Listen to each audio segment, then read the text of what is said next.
All right, we are live. So welcome back, everyone, to the Ayn Rand Institute's online reading group, where we're discussing her book, Anthem. So happy to have you all here. My name is Aaron Smith, and I'm going to be joined again today by my colleague, Keith Lockitch. Just want to let everybody know that we are broadcasting this session live on Zoom, Facebook, YouTube, and Periscope. So the title of our session today is Individualism versus Collectivism in Anthem.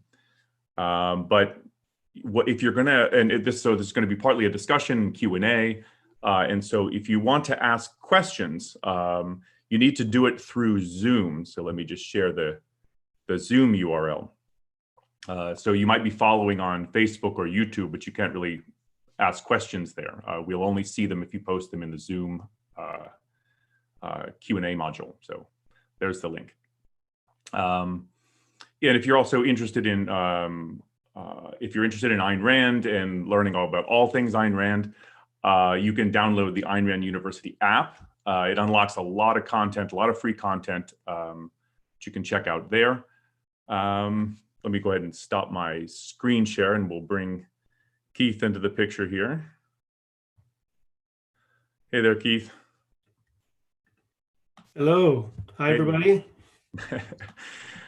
Yeah. I wanted to just say, so you talked about the fact that this will be partly discussion. If you want to post comments or questions, if we ask questions and you want to post comments, the way to do that in Zoom is if you look down at the bottom, there should be a module that says Q&A. And if you click on that, it'll open up a window, and that's where you can ask questions, you can post discussion comments, that sort of thing.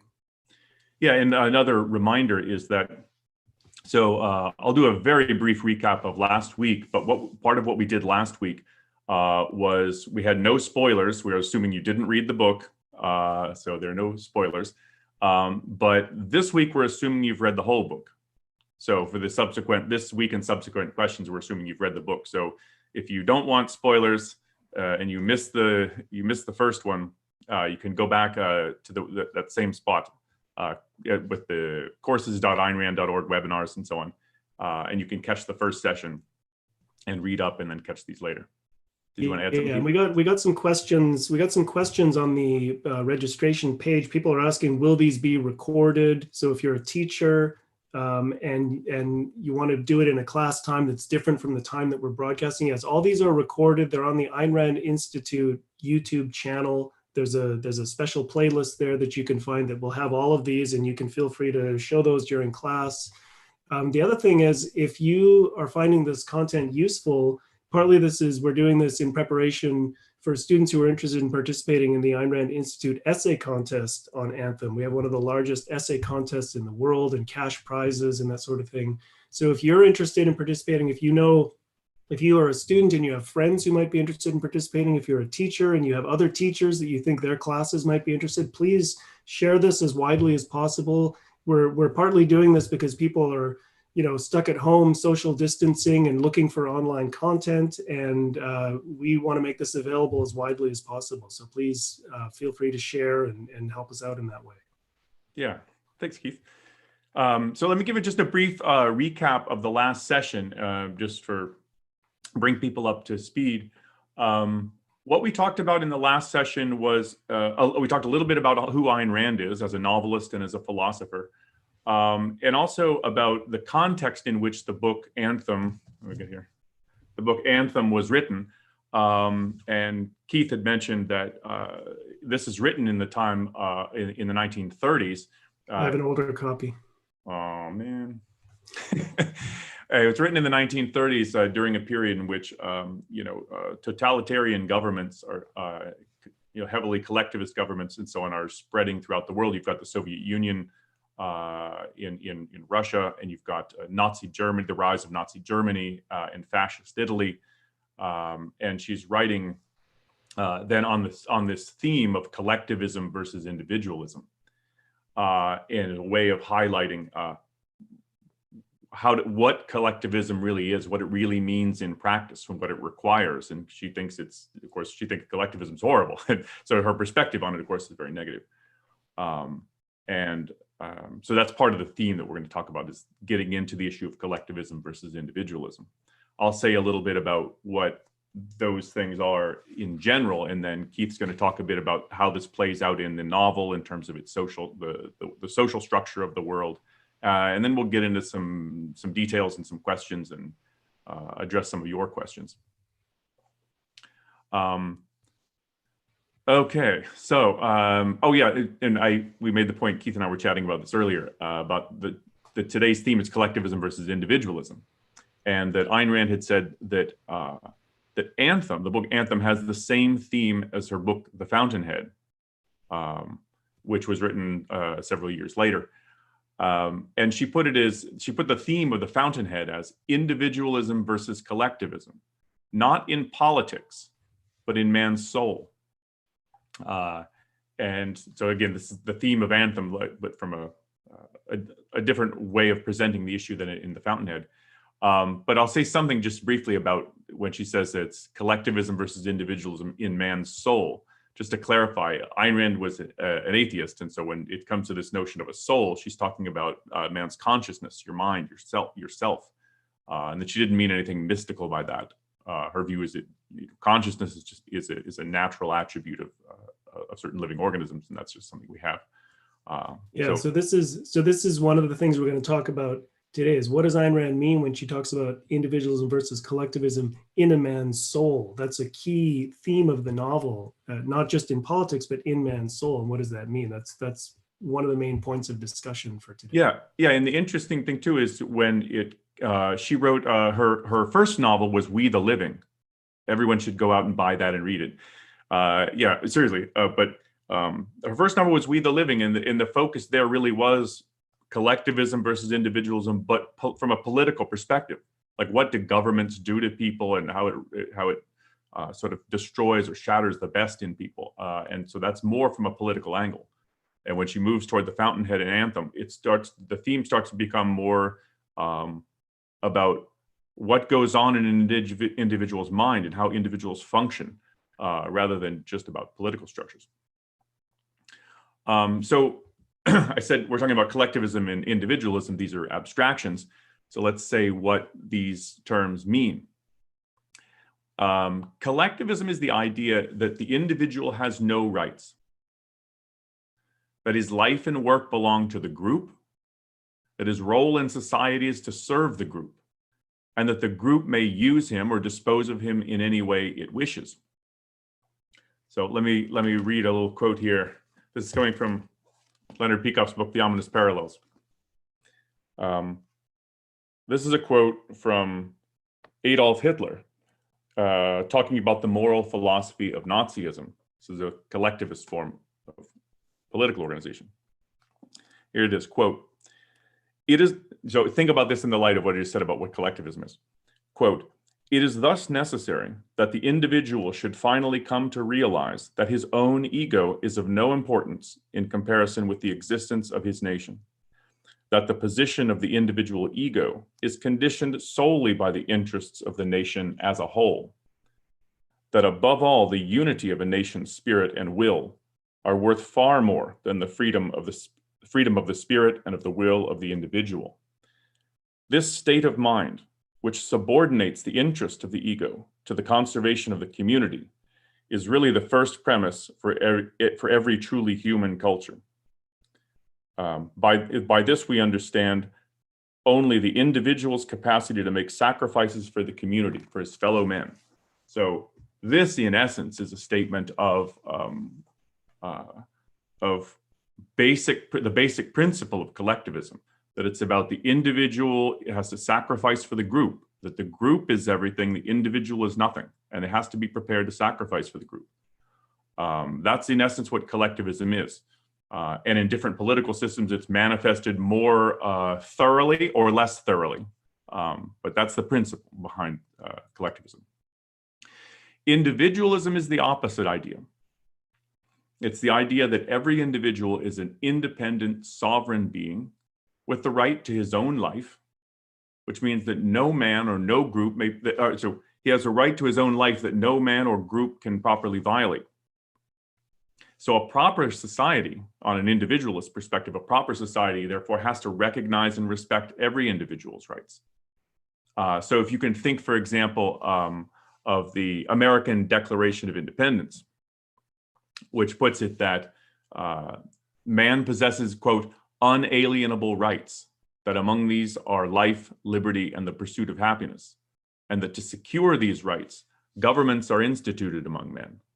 So if you want a political expression of the principle of individualism, the basic principle, the first place to look is the Declaration of Independence, that sort of statement, because it's also, in a sense, it's laying out the fundamental principle of a particular form of government, a particular form of social organization.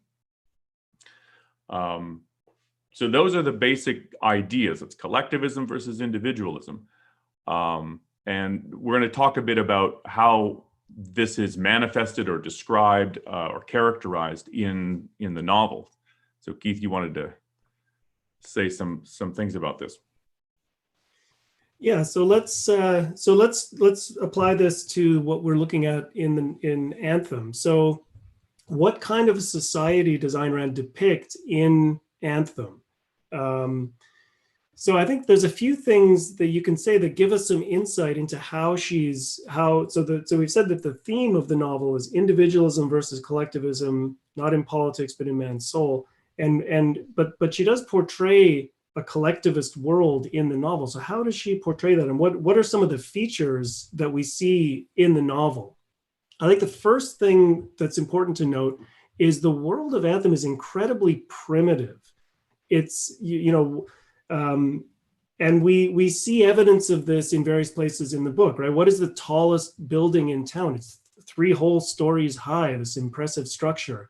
And how do they tell time, right? There's a sundial in the home of the street sweepers. That's how they tell time. And what's some of the knowledge that Equality 72521 learns when he's learning science at school? He learns that the earth is flat and that the sun revolves around the earth, right? So the state of knowledge and the state of technology in the society is incredibly primitive. It's sort of dark ages level of knowledge. Now the question is, then the question is does that mean that this is set in the distant past? Is this set like in the kind of medieval era?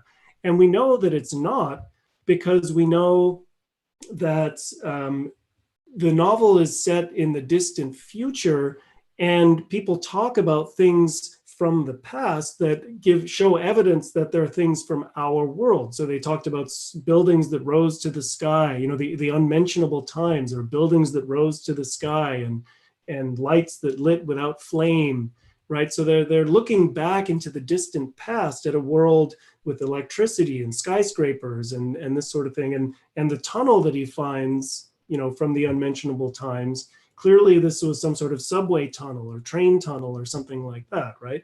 So what we have here is a primitive futuristic society. So just to put this in the literary genre, clearly what Ayn Rand has written here is a dystopian novel. It's a projection of the future where society has regressed into a kind of primitive stagnation, and it's the opposite of a utopian world. It's not kind of an ideal world. It's a decidedly non-ideal world. It's a kind of world that none of us would want to live in, right?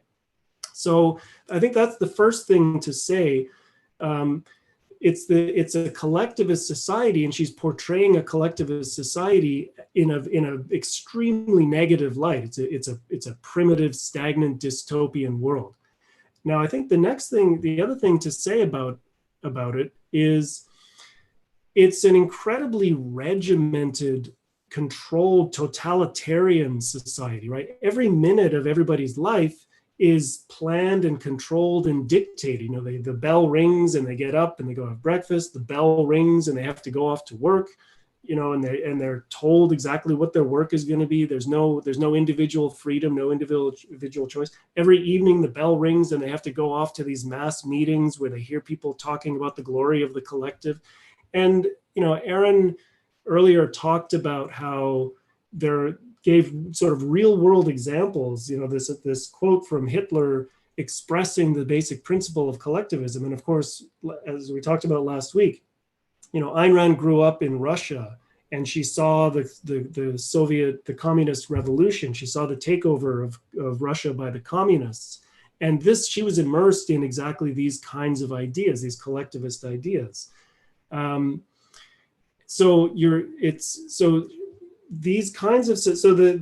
The portrayal of these things in Anthem is it's a very fantasy-like portrayal where everybody does all these things in unison, but elements of this are historically real. I mean, the idea of people having to march, being required to go to mass meetings, and hear the praise for the glory of the leaders, Hitler or Stalin or any of these people, and pray, hear speeches in praise of collectivism. These are real features of these kinds of societies, that existed. And again, remember that Ayn Rand was writing this in 1937. So this is right before the start of World War II, and all these societies are kind of sweeping the world. So the society that she's portraying is a primitive, futuristic, totalitarian kind of society, and this is what collectivism looks like in politics. So this is political collectivism. Now, I think there's some other features, though, that I think are important to highlight before I hand it back to you, Aaron, which is even though the society expresses these elements of political collectivism, one thing that's interesting about it is that there's no obvious signs of political force or coercions. She doesn't talk about policemen arming the streets with bayonets and forcing people, pushing people around and forcing them to do this. She doesn't talk about, when she talks about the prison, the palace of corrective detention, right? It's so unused and barely utilized that it's all rusty and the locks break on the thing, right? So what's interesting is that even though the society maintains this kind of totalitarian control over its citizens, it doesn't seem to have to do so by means of the whole apparatus of the police state. And so that's an interesting question. Why is that? Now, I'm just going to say a couple of things that'll be kind of leading things, and I'll hand it back off to Aaron to say a little bit more about why this is. So one of the things to think about here is in partly an answer to this question of why does the society not have to enforce this totalitarian collectivism in a explicitly coercive way. Think about the kinds of laws that exist in the society and that people just follow. Everybody's very obedient, right? What are the kinds of laws that exist? We're told that it's against the law to be alone, right? It's against the law to write things down on a piece of paper, right? It's against the law to think certain things or to speak certain words, right? It's against the law for men and women even to talk to each other or notice each other. And then there's this great sin. They talk about the transgression of preference, right? What is the transgression of preference? It's against the law for people to prefer one thing over another. In other words, it's against the law for people to have their own individual values, right? To say, I like this person more than that person, or I'm in love with this woman, or I'm in love with that man. So if you think about these kinds of laws and what they accomplish, these kinds of things point to what Ayn Rand means when she's talking about collectivism, not in politics, but in a man's soul. And so I'm just going to kind of let that hang there and hand it back to you, Aaron. You were going to talk a little bit about what the goal of all of this is. What does this achieve in society? Yeah, I mean, so if you ask what's the purpose of all those rules, that you can't be alone, you're not supposed to think alone, you're not supposed to write anything down alone. They're actually never allowed to even be alone. They walk together, they sleep at the same room, they wake up in the same room. They never have time to be alone.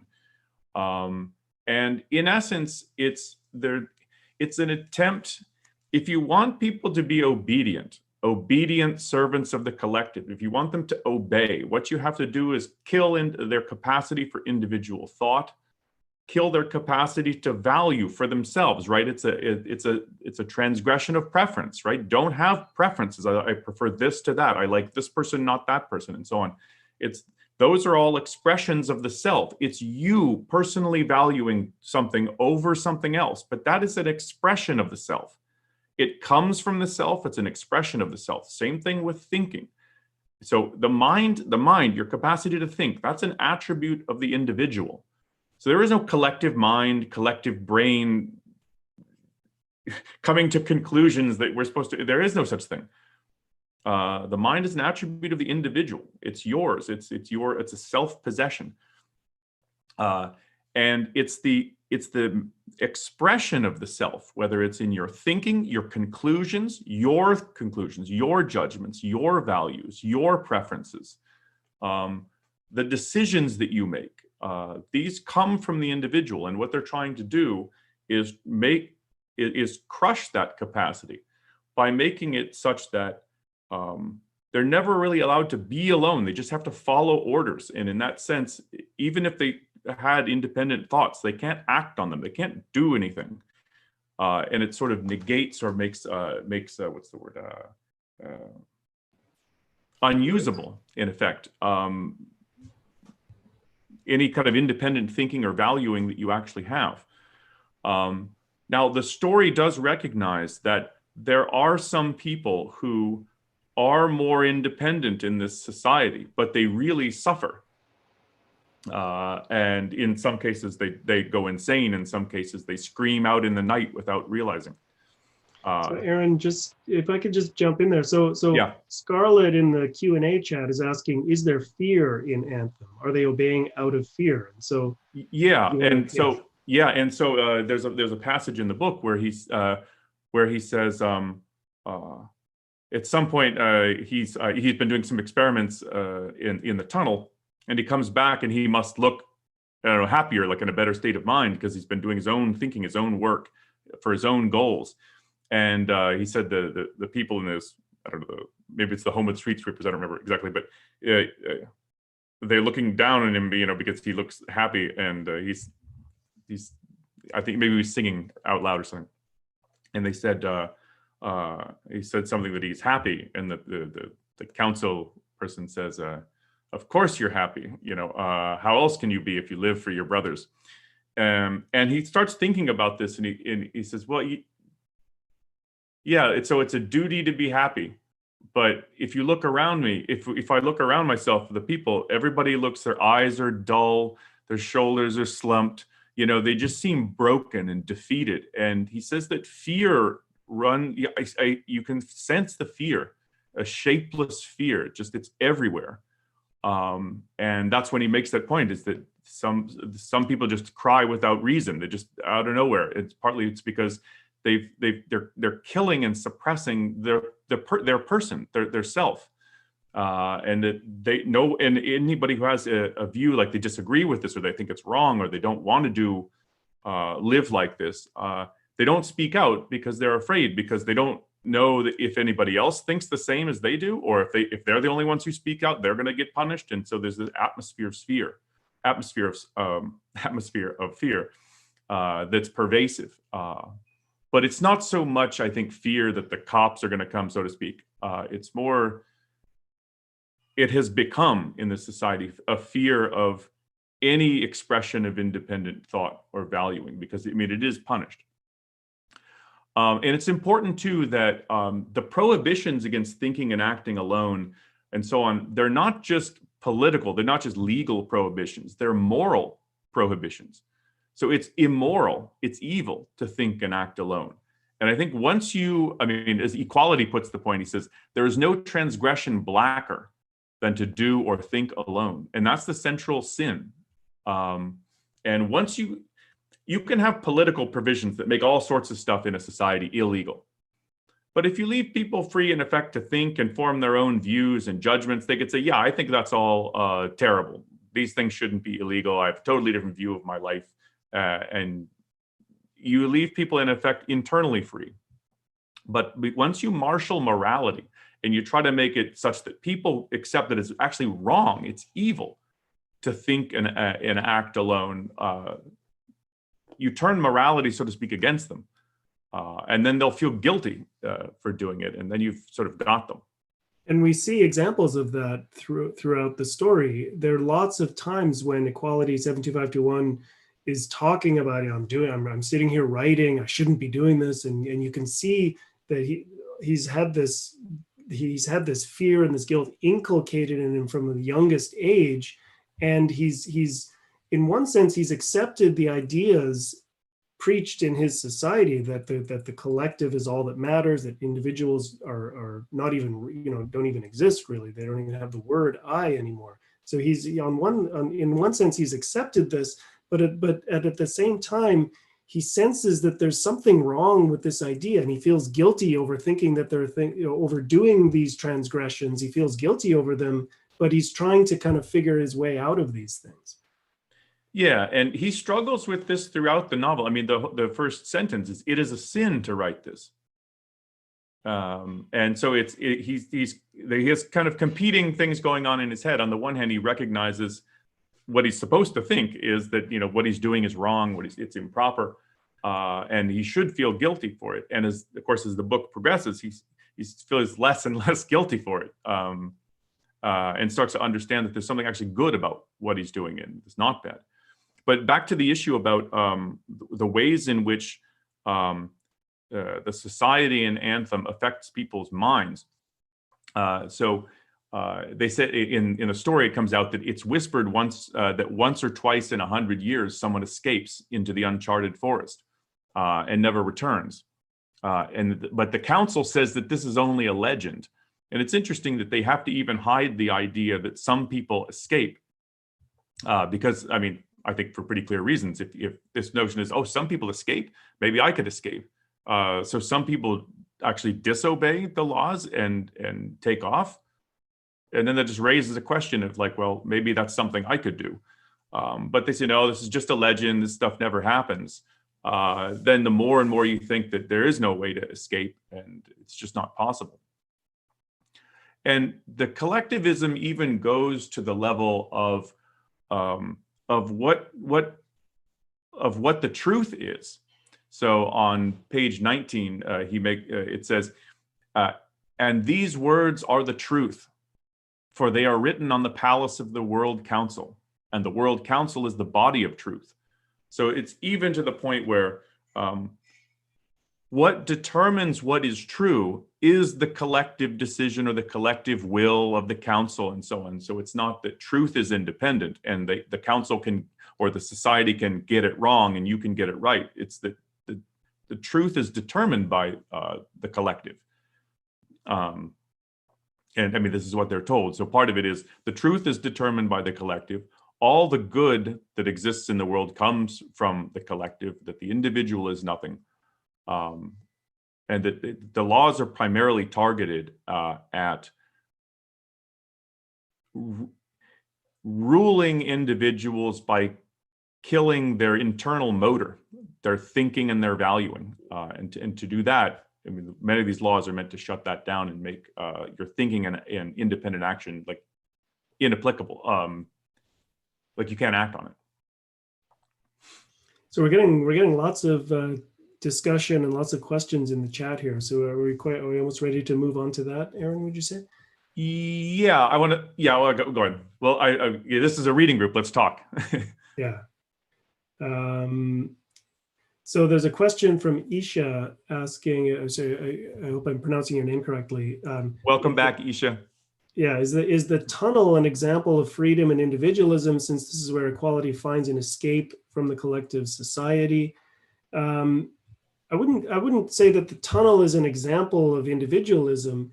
It's a relic from the unmentionable times that's been lost, that is something that Equality 72521 discovers, and it gives him evidence of a time when the world was not expressing the kind of collectivism that his society expresses. So it gives him evidence of the fact that people used to live a different way, and it obviously it provides a place for him to do his scientific research, to commit all these sins and transgressions that his society doesn't allow him to do. But this is what gives him a space to be alone and to think and to write and to embark on this journey of discovery that ultimately allows him to kind of rediscover a philosophy of individualism. So that's really, I think, what the tunnel represents. Yeah, and I think you can't really underestimate the fact that it is a place, the only place where he could actually be alone. And I think, in these collectivist societies, you live together in a group. I think it's, if you really had no place where you could be solitary, and you're constantly, it's the demands of other people, everything going on, you don't have a lot of mental space to just do anything. And so having that ability to do that gives him a forum where he can actually experience being alone and seeing his hands, just his two hands, and so on. It's yeah. Yeah. I just want to remind people, since we're kind of moving into discussion and Q&A, if you're watching this on YouTube or Facebook or somewhere else other than Zoom, we're taking questions using on the Zoom platform. So if you want to join us there, do you want to do the quick screen share and put the URL back up there? Way ahead of you, Keith. Awesome. So so if you want to join the Q&A, you can go to this link and subscribe. I think you can join us directly on Zoom. Okay, so we can stop the screen share. Let's see, what else do we have in the questions here?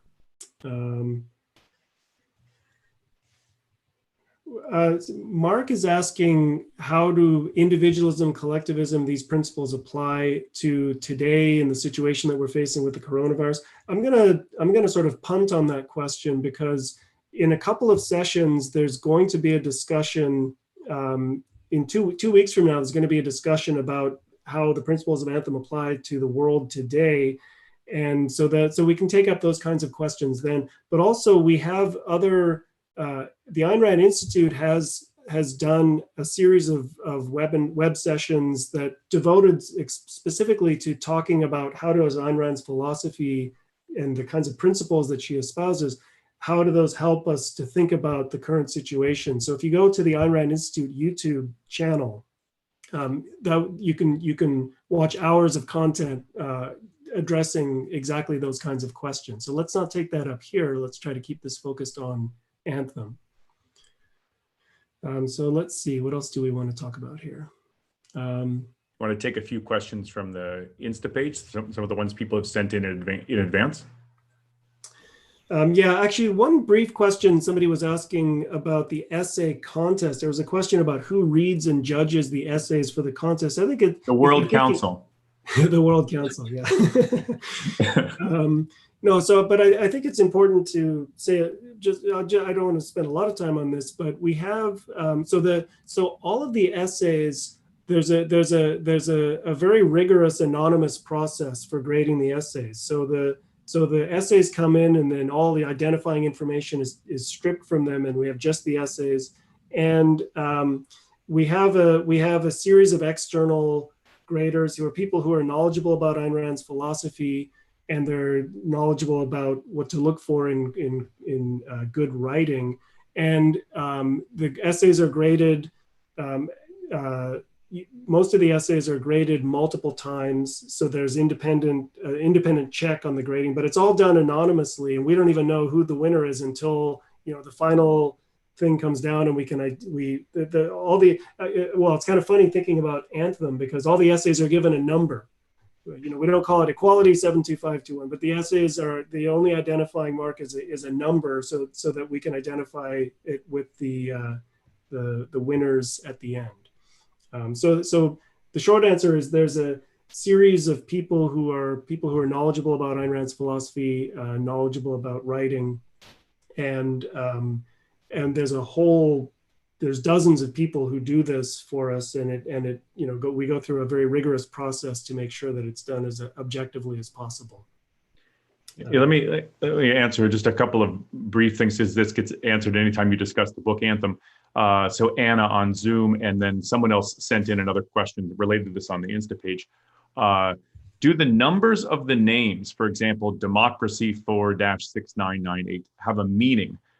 Considering that Rand is so careful in her writings. And then the person on the Insta page asked about liberty 5-3000, and was there a special meaning?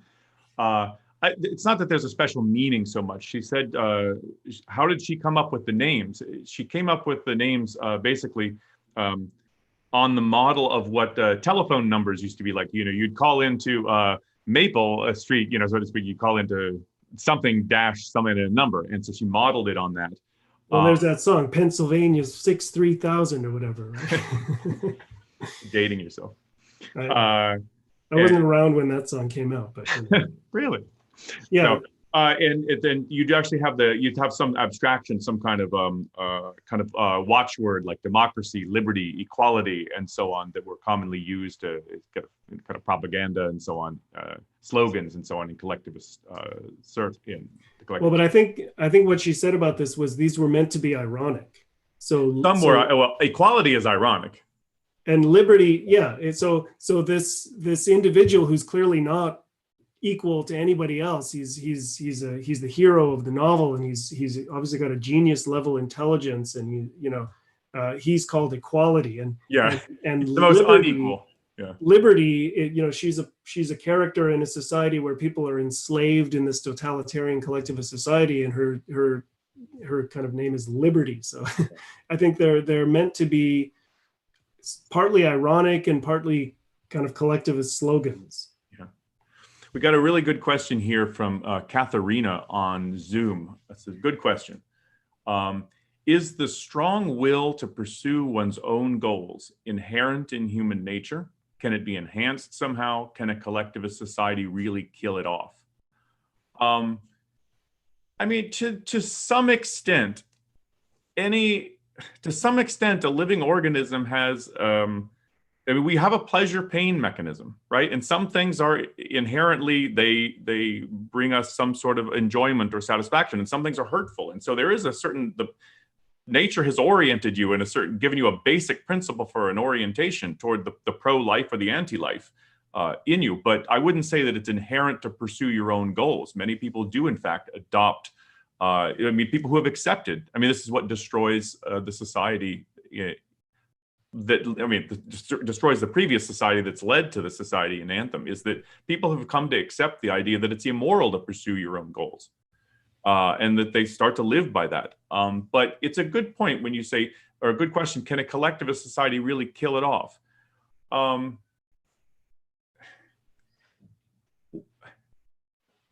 would say yes and no. Yes, it can, but it does it by destroying you. To the extent that you can undermine, make irrelevant, make it immoral, to pursue your own goals, that's to the extent in which you destroy yourself internally. So some people just turn to drink, and just there's nothing to do. Some people kill themselves. Some people just try to escape, but it's. And Ayn Rand's answer comes at the end of the novel when she says, through all the darkness, through all the shame of which men are capable, the spirit of man will remain alive on this earth. It may sleep, but it will awaken. It may wear chains, but it will break through. So. Yeah, because she thinks that there is a sense in which there's the real resilience of the human spirit, so do you call it, like people's will to live. And she does make the point, and Equality makes the point, that there are some who kind of chafe at this and they don't want, but they suppress themselves. And remember, some people every once in a long, long while escape. So it's not that you to kill it off completely is I think typical. Yeah, we got a question from Jennifer asking, can we talk about how this society differs from that in Orwell's 1984? She mentions that her students would love to hear us talk about this. So I'll say a little bit about this now, but I also want to point out that we have a course. If you go onto the sign up page, the page that Aaron linked to, there's a bunch of links down there, and one of them is a whole course on Anthem that I gave recorded for our Ayn Rand University app and for our ARI campus website. And the last, I've never read. What's that? You just froze, Aaron, so I'm just going to keep going here. The last unit of that course does some comparative literature, and I talk about Anthem in comparison to Brave New World and 1984. You froze. I'm back on. My Zoom collapsed there for a second. Okay. So I'll just say a little bit about 1984 right now, but I would encourage you, if you're interested in digging into this a little more detail, you can go and take a look at that section of the Anthem course on the Ayn Rand University app or on Ayn Rand Institute campus. So how does the society, well, one thing I would say is I think there are definitely some similarities. It's definitely true. So one of the features of the world in Anthem is the fact that the word I no longer exists.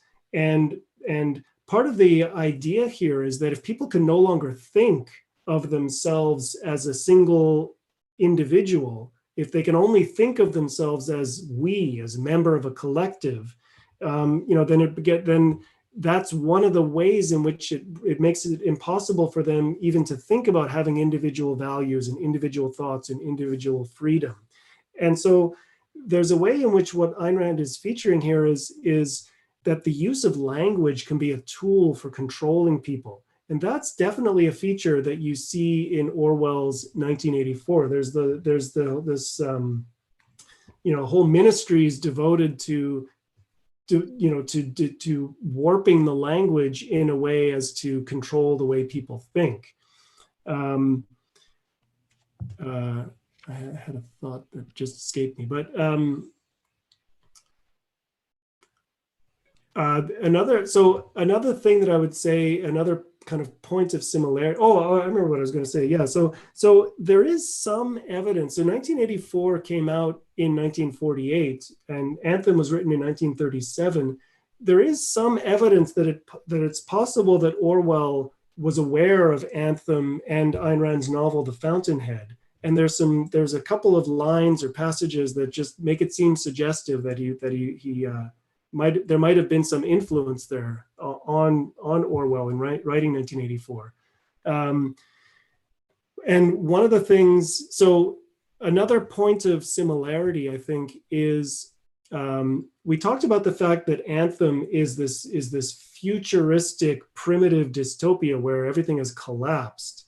Now, 1984 is not set in the distant future. It's set just a couple of decades in the future of the 1940s when Orwell was writing. And what it looks like you're seeing there is kind of the start of the process of things collapsing, right? There's the elevator doesn't work in Winston Smith's building, right? There's all kinds of little signs everywhere that the world is dilapidated and falling apart. And you could imagine that centuries into the future, it also might collapse into the kind of primitive stagnation that you see in Anthem. So that's, I think, another point of similarity. Now, one I think important difference between 1984 and Anthem is at the end of Anthem, Anthem ends with Equality 72521 kind of having reached the point of having rediscovered a whole philosophy of individualism and escaped to find his freedom. And it ends on this very positive note, talking about what is the meaning of the ego and why are individual thoughts and individual values and why are these things sacred in life. And so it ends on this very uplifting way. Now, I think if you've read, I don't want to give away plot spoilers necessarily, but if you've read 1984, you know that it does not in any way have the same kind of uplifting ending. And the idea that we just talked about, how the spirit of man,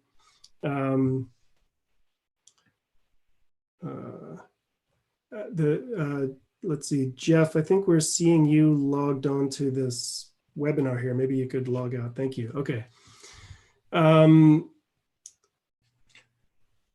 Yeah, you were saying that this quote about the spirit of man will live on, and what you get at the end of 1984 is the idea that there's no hope, and that this kind of totalitarian collectivism that crushes the spirit of man will succeed and will go on forever. So that's just a little taste of what I would have to say about some of the similarities and differences between Anthem and 1984. And if you're interested in a little more, this fleshed out a little more, you can go take a look at that course. Yeah, let me answer a few questions I think I can do fairly quickly. Noma asked a question in Zoom. Why did society throw away individualism and convert to a collectivist view of society? And on page, if you're using this edition, I'm sure it's page 100, 101, 102. Equality explains that after he has read a bunch of books about the history of civilization and so on. And it's because they accepted these collectivist ideas. And I think, so this goes back to the issue, this is something I want to stress. So your question was, why did they convert to a collectivist view of society? In the end, is because they accepted the moral view of altruism. So basically, altruism is the idea that no individual has the moral right to live for his own sake. It's service to others is your primary goal in life. Your role is to serve others. I mean, we've heard that since we were kids, right? To place the needs, the interests of others above our own. Don't be selfish, right? It's, place the interests of others above our own. That's the moral. That's the essence of the moral, the sacrifice for other people. I mean, that's why Mother Teresa is always sort of wheeled out as the example of the moral and so on. And they've accepted altruism. So what is the political or social implementation of the moral principle that you should live for others? Well, you should live for the community, the society, the collective, the group, or its representatives, the state or the World Council, or whichever it is. And I want to move to the next one. Isha asks, is Rand's depiction of collectivism too satirical to be threatening? That's a good point. I don't think it's satirical. It's not meant to be a satire. But you do have a point that it's so extreme, so thoroughgoing that it seems like, well, I mean, that's not going to happen to us. I mean, so yeah, I don't want to live in that society, but what relationship does it have to us today?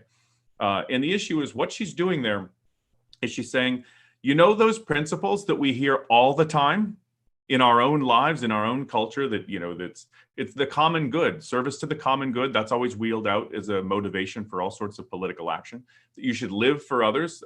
What does it look like if you took those principles that many of us accept and took them seriously and implemented them in every aspect of our life?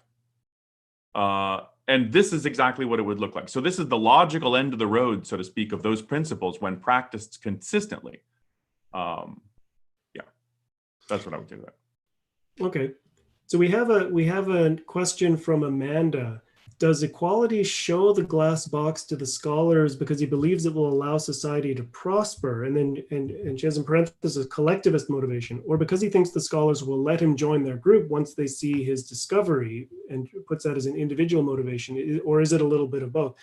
So I would partly challenge the premise of your question in that the idea. So he says he does talk about, when he makes his discovery, he does talk about how this will change people's lives for the better. It will allow them to have, to light the world without flame, and it will light up the cities of the world. I mean, the discovery of electric light did that, right? But the question is that a collectivist motivation? So is it a collectivist motivation to create a value that you want to bring into the world? Every creator, every producer, this is what they do. And this is what the division of labor and what trade is all about, is creating values that you want to create, values that will benefit people, because you want to be able to trade and create that kind of economic value. And it's the whole idea is that it's a win-win relationship. You benefit from the process of trading with people, producing values and trading them, on a free market. You benefit by the profit motive, and other people benefit because they benefit from the values that you've created. So there isn't a conflict between wanting to do things for your own sake and wanting to do things that will benefit other people. because this kind of thing exists in a win-win relationship. So he's motivated. He definitely wants to, at the point in the novel where he discovers this and he thinks, oh, I better go present this to the scholars. He's thinking they'll see how valuable this is and how important it is, and they'll let me join them. And he wants to do that. He wants to be a scholar. He wants to spend his time doing science and learning things and discovering things. So he does have that personal motivation, but he also wants to bring this value to the world for the sake of benefiting the people in the world, because it's a value that he's created. Yeah, I want to jump in on that same thing, because there's a couple things to say there. One is he knows, I mean, this is stated in the book, he knows that they're going to destroy him and the light box if he brings it back. But he thinks the scholars, though, they won't. The scholars will understand. Like if he just brings it back to the regular old council, I mean, of course, they're going to punish him or whatever, but he says the scholars will understand. They're the ones after knowledge. They'll get it. And then I'll be forgiven and so on. But another point that's relevant to what you said about the motivation, when he comes into the Council of Scholars and so on, and they realize he's a street sweeper, and one of the council members says, a street sweeper walking in upon the World Council of Scholars. It is not to be believed. It is against all the rules and all the laws. And then we read, because Equality is writing this out, he says, but we knew how to stop them. Equality thinks to himself. And then he says, like, I know what to tell them. I'll talk their language. And then he says, our brothers, we said, we matter not, nor our transgression. It is only our brother men who matter. Give no thought to us, for we are nothing. So he starts speaking in their language, like, because I know how to get them on board. I'll use this collectivist motivation. But really, I think he knows that his motivation is more personal, or he senses that that's really what's going on. And then when he gets to the forest and he's reflecting, he says, you know what, our motivation was not to serve our brothers. It was because we thought, now I'm talking like Anthem, I thought it was important to me. So there's some evidence to the novel that the motivation isn't like that, even in that court scene, so to speak. Yeah, we've got a flood of questions here. I just want to say in advance, I apologize if we don't get to your question, because there's a lot that a lot of things that people have posted here. We only have a limited amount of time. But so Mohini asks, what word is the most important in equality's journey? Ego or I, or are they interchangeable? And I would say in a certain sense, they're interchangeable. So the ego is the self, and the word that we use to talk about ourselves is I. So it's the rediscovery of the word, of the pronoun I, is the rediscovery of the ego and the meaning of man's ego. I've got a question here from Robert. Going back to my initial reference to the Declaration of Independence, he says, can you contrast the idea of inalienable rights with a statement made by one of the characters in Anthem, quote, everything which is not permitted by law is forbidden. I mean, this is a reference really to the Constitution. The idea is that the Constitution is what specifies the powers that government has. It doesn't. It's written to limit and cordon off, in effect, the realm in which government actors can function. It's telling them here's what you can do. Not telling citizens these are the things that you can do, and if it's not explicitly written, you can't do it. So this is it's more, that's what it is for the government. The Constitution, if it's not explicitly written, so you could spin the quote, everything that is not permitted by law in the Constitution is forbidden to the government to do. So that's really how the Constitution's written, but not towards citizens. Citizens are presumed free. Okay, we got an interesting question from Aaron, not you, Aaron, on the chat. I have interesting questions. Can you please address the quote from the book, the secrets of this earth are not for all men? So what does it mean that the secrets of this earth are not for all men? I think what equality is getting at here, this is in the context where what he's been taught all of his life is that if something is not believed by all men, it can't be true, or just doesn't even exist. So there can't be any secrets, there can't be any mysteries, because you know, that everything that all people already know, that is the truth. And what he's realizing here is he's as far as he knows, he's the only one who's interested in probing these mysteries and asking these questions and trying to discover these things about the world. And not everybody is doing that. And he is the first, he's the at the, you know, he rediscovers electricity, and he rediscovers all these things, and he knows that nobody else in his society knows anything about this. And the idea here is that that knowledge advances by means of the individual discoveries of great geniuses. If you look at, you know, if you look at the birth of science with people like Galileo and Newton, and, you know, these are people who push human knowledge forward by giant leaps through their individual discoveries. It's not the case that we discovered the calculus or the law of gravity because everybody on the earth at the same time suddenly became aware, you know, and that as a collective we all learned the law of gravity. No, Isaac Newton identified the law of gravity, and through an incredible process of thought and genius thinking, he discovered that truth about the universe, and then he was able to communicate it to other people, and anybody else who understands it had to do their own independent thinking to understand what he had done. Yeah. But I think that's what he's getting at when he says the secrets of this earth are not for all men in this collectivist sense that she's describing. Yeah, and it's not that he does what he doesn't mean by that statement is that some people, you know, aren't allowed to have certain kind of knowledge. It's not about that. It's just that knowledge is for people who seek it and seek by the right methods and make the effort to go into it. And what's interesting here was, you know, the whole frog experiment that he does, where with the wires in the brine within the frog's body, where he discovers this. That is fascinating. I knew actually what Rand is describing there is sort of a combination of two different scientists' work. Galvani, who initially discovered that there's the connection between electricity and what was it? And movement and bodily movement, and then Alessandro Volta did the experiment actually with the connecting the wires and so. So it's kind of a combination of those two experiments. Well, and then he does. No, I mean, he retraces the whole history of electricity, because then he puts a rod outside and reproduces. In effect, he reproduces Benjamin Franklin's experiment, discovering that lightning is a form of electricity. And then that's fascinating. You should read about that too, because Volta did that too with the lightning rod, and his cousin actually hooked it up to, this is a little gruesome, but hooked it up to the dead body of an executed criminal and to make the body move and stuff. It's a wild stuff, but It's fascinating from a scientific perspective. Yeah, and I think that's what he means. Yeah.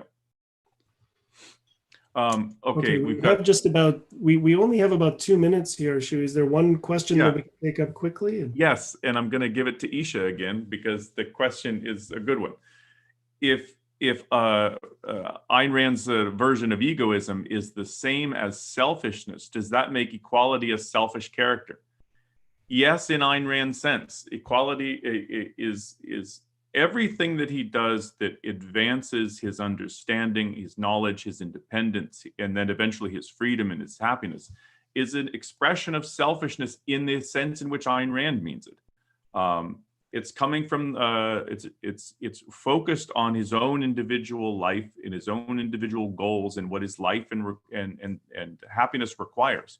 So we're always told that selfishness is a bad thing, and we're told to think of selfishness, you know, to be a self-focused person as bad, it's immoral. And we're also taught to think of what it means to be self-focused in life. Is you trample other people, you don't care about other people, you just trample over others to get whatever you feel like you want. And she thinks that's not the right way to characterize a selfish or self-focused life. And she's trying to give you a sense of what it really looks like to be selfish. Oh, you know, one thing we forgot to do, I think I would like to do this. So in the last couple of minutes here, I want to just put up a quick poll here. One of the things we try to do with these sessions is we're trying to find out how much people are familiar with Ayn Rand's philosophy And we want to get a sense of what kinds of people are attending these webinars. So if you're watching this on Zoom, I've just put up a poll. Hopefully you can all see that. So please just let us know, select one of these options here and let us know, how familiar are you with Ayn Rand and her writings? And Oh, in that regard, I'll say something. I kind of chuckled when I saw this. Somebody sent in a question in advance: "Is who's the author of this book?" So that person might check Ayn who on the poll. Yeah, Ayn Rand, of course. But yeah, so I guess we're out of time. Yeah. Do you want to share your screen again and just put up the links for people to submit questions in advance? And yeah, let's do that. Subscribe. Yeah. Yeah, there we go. Yeah, so that's you can click on that link there, and then you can subscribe or register for the other session. So in the next session, my colleague Agustina Vergara Cid is going to be joining me, and we're going to be talking about Anthem as Ayn Rand's hymn to man's ego. So that's going to focus a lot on equality and his journey and what she thinks is important and worth revering in the way he functions and lives his life. So again, we're assuming you've read the whole book, but you pay special attention in advance. I mean, if you're going to attend that session, pay special attention to chapter 11, which is what Ayn Rand called, that's the real anthem of the book. It's chapter 11. So pay special attention to that. Again, thank you so much for attending, and I hope you guys got something out of it. I'm looking forward to meeting you guys again at the next session. So I guess that's it for today. Okay, thanks, Aaron, and thanks all of you for coming. Yeah, thanks, Keith. Bye, everyone.